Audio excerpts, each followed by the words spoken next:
Lalu lintas ini tentu juga dilihat dengan pendekatan geopolitik atau geostrategis. Kalau kita melihat dari situasi dan kondisi Indonesia sebagai negara kepulauan, negara yang bermasyarakat majmuk, kita melihat bahwa negara ini penuh dengan sumber daya alam, dengan sumber daya manusianya juga.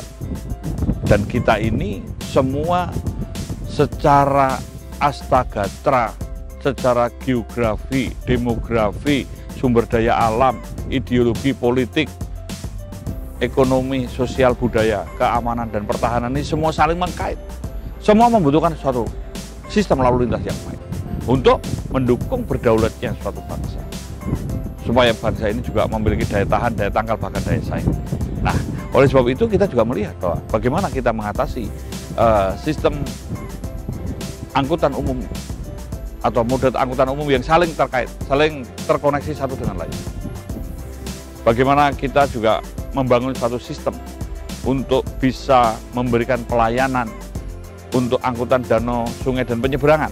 Nah, kita juga melihat negara Indonesia ini negara yang sumber daya alamnya luar biasa. Kawasan industri, kawasan untuk pariwisata, kawasan untuk perkebunan, pertambangan, bahkan perbatasan. Ini semua perlu ada suatu penanganan lalu lintas yang aman, selamat, tertib, dan lancar. Dan kita juga perlu memikirkan bagaimana kaitannya dengan suatu sistem.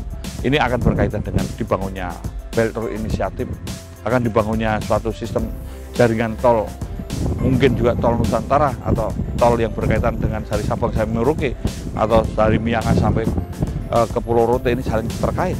Ini juga merupakan satu kaitannya, karena lalu lintas jalan Uranadi ini secara geopolitik geostrategis juga berkaitan dengan bagaimana membangun kedaulatan bangsa ini. Bagaimana menunjukkan bahwa Indonesia ini indah, Indonesia kaya, sehingga dukungan dari proses sistem lalu lintas ini sangat mendasar, sangat diperlukan untuk dapat berdaulat, berdaya tahan, berdaya tangkal, bahkan berdaya saingnya suatu negara.